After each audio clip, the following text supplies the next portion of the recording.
name is Matthew, and I'm a homeschooled student at Wolsey Hall.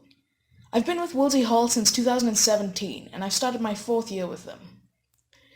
So rewind back to the year 2016.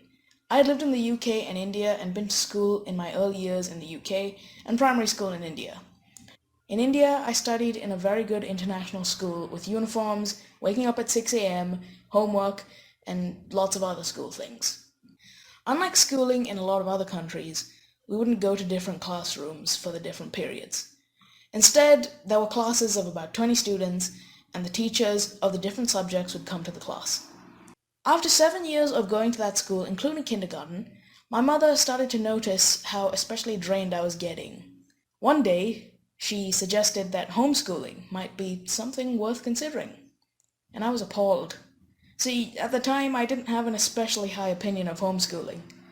There was this stigma that it was meant for abnormal people with social problems.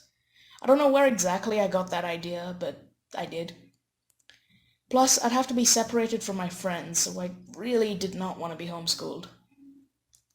Days would go past and I would grow to hate school more and more, and my mother would continue to bring up the topic, so I finally agreed. I would spend a year as a homeschooling student and see how it went. The summertime came, and I left the school that I had spent the last 7 years at. My first year sort of already started in the summertime. We were visiting family in the UK and met up with some of the teachers, and they explained how the homeschooling would work.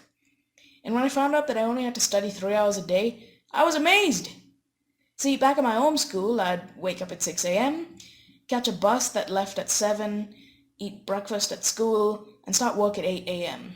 until 2:45 p.m. After the summer, we returned to India to begin homeschooling. It was quite strange to begin. It felt much more comfortable than studying in school. My mom created a timetable for me so I'd know what to be doing when. Unlike at school, I'd only be doing one subject a day, and hand in my assignment at the end of the week. The Canvas interface was super clean and easy to use, and I adjusted very quickly to life as a homeschooled student.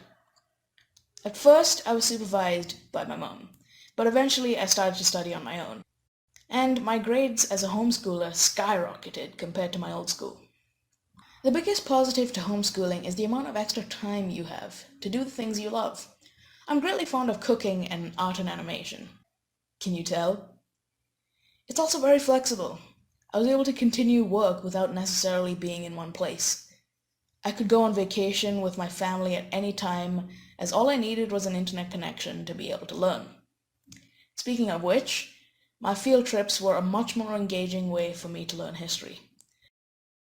When we go, it's not just about going for a holiday. It's also about learning about the culture and history of the place we're visiting. So far, I've had 3 major field trips, one in London, one in Malpe, and one in Japan. And I've enjoyed these far more than any history class. Homeschooling has certainly changed my life a whole bunch, and in my opinion, for the better. I have no idea about traditional Indian schooling. After lower primary, the Indian school took a very prescriptive approach to education, and it lost the open-plan curious child approach that I enjoyed so much. I am interested in science and language more for a curiosity about the world and how it works, less about memorizing facts and reproducing it under exam conditions to get evaluated for a grade. And that is exactly what homeschooling provided me with. Going at my own pace at K-Stage 3 gave me plenty of time to explore my creative interests, enough to make a definite commitment to them in the long term. I work harder than I did at school because it's on my terms. I'm responsible for my results. I've learned how to study, how I learn, and where I need help.